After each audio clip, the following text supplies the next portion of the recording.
Est-ce que vous vous êtes déjà demandé comment on fait les scènes olé olé au cinéma? Est-ce que c'est pour de vrai? Est-ce qu'ils utilisent des accessoires? Vous avez peut-être envie de tout savoir et ça tombe bien, puisqu'un de mes métiers, c'est coordinatrice d'intimité.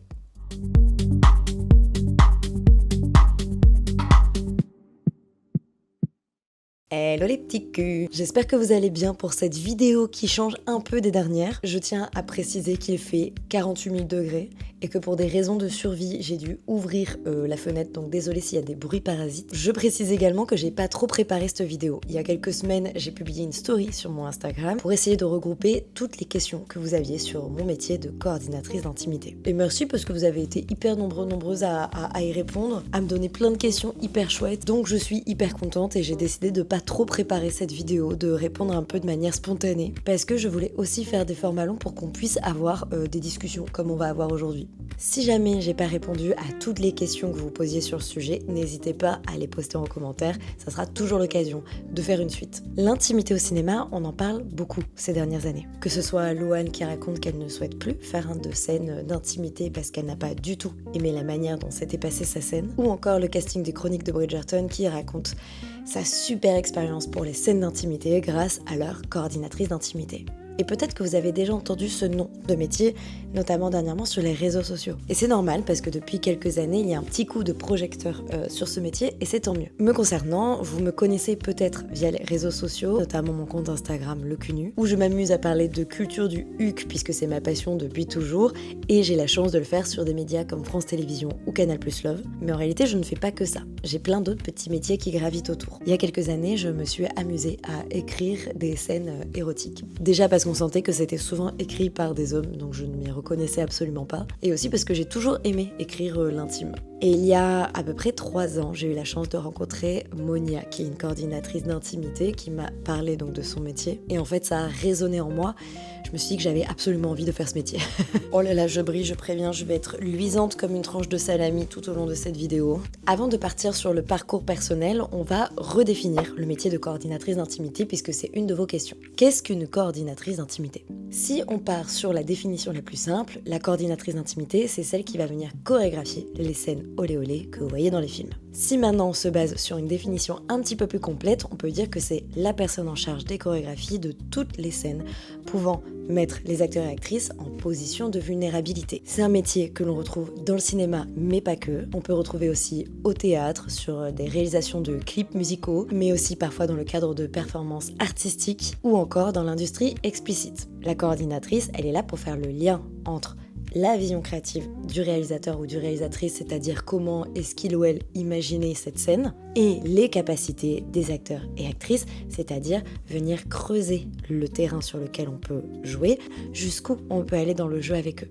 En créant la balance parfaite entre les équipes créatives et les interprètes, on va créer en fait la scène parfaite. Le but, c'est de raconter quelque chose intelligemment, on est là pour créer tous ensemble, mais aussi de le faire correctement. En fait, je fais souvent le parallèle avec les cascadeurs. Quand vous avez une scène de bagarre, vous allez tout faire pour que la scène paraisse la plus réaliste, sans pour autant que les acteurs-actrices se prennent des gros coups de poing. C'est un métier qui est souvent vu un peu comme la police du téton. C'est vraiment comme ça qu'on nous appelle. Puisqu'on parle beaucoup de consentement dans notre métier, beaucoup d'équipes pensent qu'on arrive pour dire « vous n'avez pas le droit de faire ci, vous n'avez pas le droit de faire ça ». Alors oui, on va venir créer des limites, mais on n'est pas là pour fliquer les gens. La réalité, c'est qu'on a envie de créer. On n'est pas juste là pour mettre des barrières. Au contraire, on vient délimiter l'espace de jeu.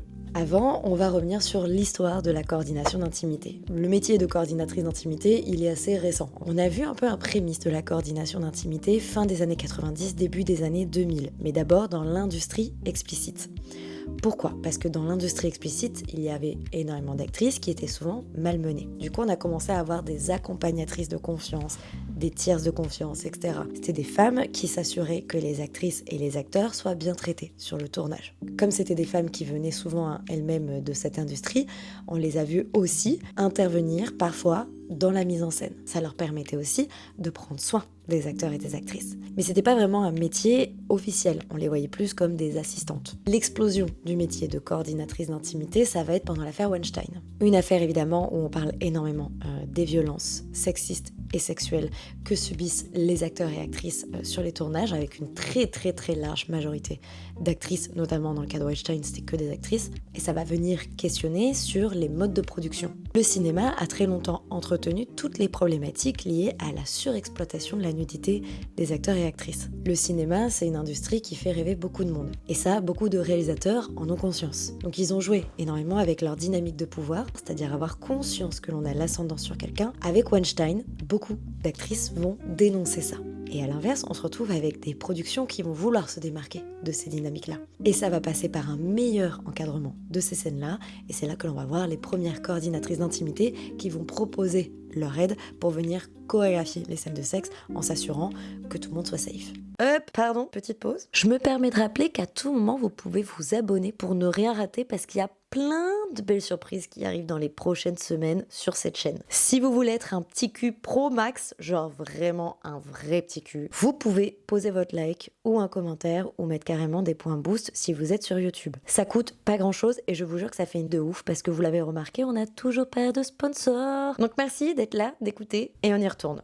Autre question qui est énormément revenue, les formations. En France, il y a depuis moins d'un an, je crois que c'était septembre dernier, une formation officielle qui est tenue par le CST. Alors il y a un nombre limité de places, mais je vous invite à vous y intéresser, vous avez tous les renseignements sur le site. Moi, quand je me suis formée, je suis allée dans une formation allemande. J'ai choisi ces formations-là parce que je savais que j'avais envie d'intervenir dans le cinéma, mais aussi dans des scènes avec de la génitalité, dans les scènes explicites. Et donc travailler sur des scènes avec de la génitalité, c'est pas le même mode opératoire que sur des scènes de cinéma où on va faire semblant, où il ne va pas y avoir de génitalité. Donc c'est pour ça que j'ai fait la formation allemande qui, elle, était spécialisée sur ce sujet-là. Et ça me permet d'enchaîner sur cette question, qu'est-ce qui est vrai ou faux ou pas dans les scènes.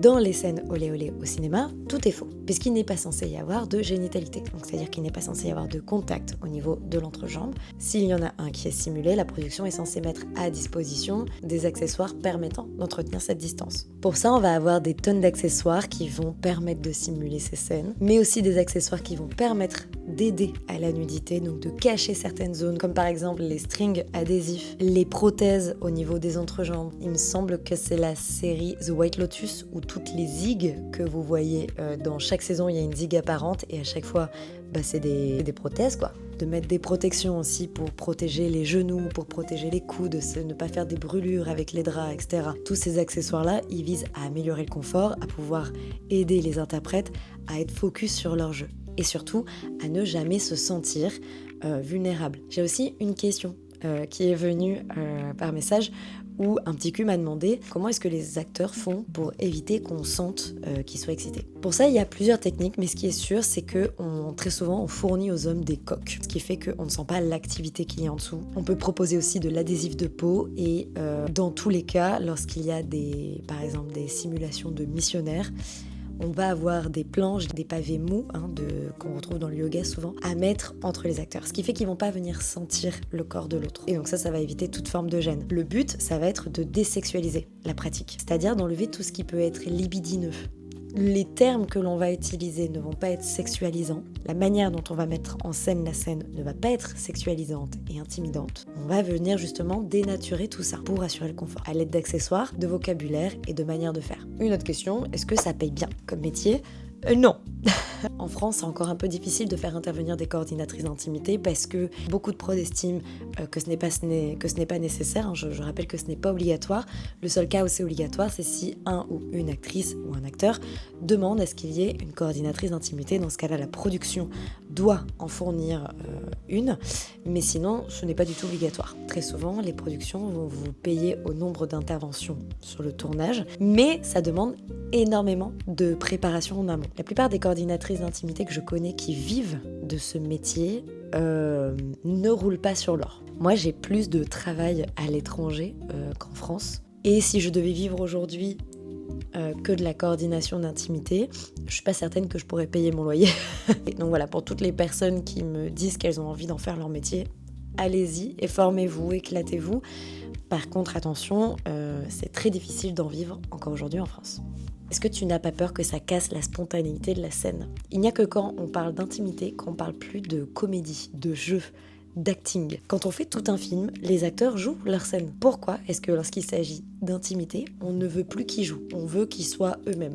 Donc non, ça ne casse pas la spontanéité parce qu'encore une fois, ça n'a pas à être spontané. On raconte quelque chose, c'est une fausse scène. Ça va pas casser l'intensité, au contraire, je pense que ça la valorise. Lorsque les acteurs et actrices se sentent en sécurité et savent exactement comment ils peuvent jouer leur scène, ça leur permet d'être plus concentrés sur leurs émotions et sur leur jeu. Donc comme pour tout le reste, ça se prépare. Tout simplement. Oui, j'ai eu une question sur la sororité au sein des coordinatrices elles-mêmes. Comme je disais tout à l'heure, on n'est pas nombreuses. On a toute envie de se soutenir. Cela dit, ça reste un métier récent. J'avais eu une mauvaise expérience avec des coordinatrices d'intimité, c'était il y a 2 ans. À la base, je voulais faire le métier de coordinatrice d'intimité parce qu'il y a quelques années, j'ai travaillé aux Anges de la télé-réalité, en production. Ouais. Ça n'a pas été la meilleure année de ma vie. J'ai décidé de quitter ce milieu-là qui me plaisait pas du tout. Ces dernières années, en intervenant dans plein de projets différents, je me suis rendu compte que une part de moi avait envie d'exporter le métier de coordinatrice d'intimité dans la télé-réalité. Il y a 2 ans, je suis allée à Berlin pour un événement qui regroupait plein de coordinatrices d'intimité à travers l'Europe pour parler du métier, etc. C'était un événement très chouette, on va pas se mentir, mais très, voire trop, axé que sur le cinéma. Donc il y a plein de coordinatrices qui sont un peu plein de ça en disant en fait moi j'interviens dans le théâtre, moi je sais plus dans les clips musicaux, quand est-ce qu'on me donne ma parole, quand est-ce qu'on s'intéresse à mes conditions de travail, etc. Et ce jour-là je parle avec une coordinatrice allemande et je lui dis que moi j'aimerais exporter le métier dans la télé-réalité et là elle me dit mais il faudrait absolument que tu fasses la formation qui explique comment faire de la coordination d'intimité auprès d'enfants. Alors sur le moment je me dis peut-être que mon anglais il bug. Et elle se justifie en disant oui parce que les candidats et les candidates de télé-réalité c'est un peu comme des enfants. J'étais choc-barre et honnêtement j'étais déçue. J'étais tellement déçue, je me rappelle c'était la Saint-Valentin à l'époque, j'étais en couple, j'avais appelé mon ex en pleurant en disant j'en ai marre, qu'est-ce que je fais là? Au final j'ai dans le temps retrouvé d'autres coordinatrices d'intimité qui me soutiennent totalement dans cette idée et qui elles aussi ont envie d'exporter le métier dans ce milieu-là. Parfois on peut ne pas toujours s'entendre, on peut ne pas toujours partager totalement les mêmes valeurs et c'est ok, c'est pas grave, c'est quand même un taf avec beaucoup de responsabilités pour des humains qui sont pas toujours entendus ou même considérés dans les projets dans lesquels elles interviennent. Donc voilà, tout ne peut pas être parfait, mais je dirais que c'est un milieu majoritairement assez bienveillant. Une des dernières questions, aujourd'hui, où est-ce que tu en es ? Est-ce que tu le fais toujours ? Comment tu le fais, etc. J'exerce toujours en tant que coordinatrice d'intimité, mais c'est vrai que j'y donne moins de temps et d'énergie. J'ai rencontré plein de gens incroyables, des gens qui m'ont rappelé. Cela dit, c'est vrai que j'y consacre un peu moins de temps et d'énergie pour les simples et bonnes raisons que, comme je vous disais tout à l'heure, on ne gagne pas énormément d'argent. Et surtout, moi j'adore la création de contenu, en fait c'est ce qui me plaît le plus, quoi. Donc j'ai envie de continuer là-dedans. C'est par contre un métier qui m'aide énormément dans mon autre métier de journaliste. Ces dernières semaines, et vous le verrez dans les prochains mois, donc encore une fois je rappelle, abonnez-vous. J'ai la chance d'aller interviewer, d'aller un peu en immersion au sein de communautés d'événements très fermées, très privées. Et mon métier de coordinatrice d'intimité me permet de savoir comment mettre les gens à l'aise, de les aider à parler de choses parfois plus intimes, plus profondes. Et ça m'a beaucoup appris sur l'écoute active, sur la confiance en fait entre les humains en général. En attendant, merci pour votre soutien, pour toutes vos questions. Je crois que j'ai pas répondu à toutes les questions qui ont été posées. J'espère avoir répondu au mieux à toutes les questions. Pardon si parfois je me répète parce qu'encore une fois, j'ai rien préparé. Il fait une chaleur à crever. Dans 3 minutes, je m'évanouis à peu près. Vous êtes de plus en plus nombreuses, notamment sur les plateformes d'écoute. N'oubliez pas qu'il y a aussi la chaîne YouTube où il y a des vlogs qui arrive bientôt aussi. C'est que ça travaille, attendez, vous croyez quoi? Et je pense aussi à l'avenir faire un épisode sur les scènes olé olé dans le cinéma en général. Qu'est-ce que ça raconte? Qu'est-ce que ça peut apporter au cinéma? Ou à l'inverse, pourquoi à mon sens parfois ça n'apporte rien? Avant de partir, n'oubliez pas de vous abonner, liker. Vous pouvez aussi, si vous êtes sur l'application YouTube, mettre des points boost. C'est gratuit et ça aide tellement. Prenez soin de vous. Des bisous!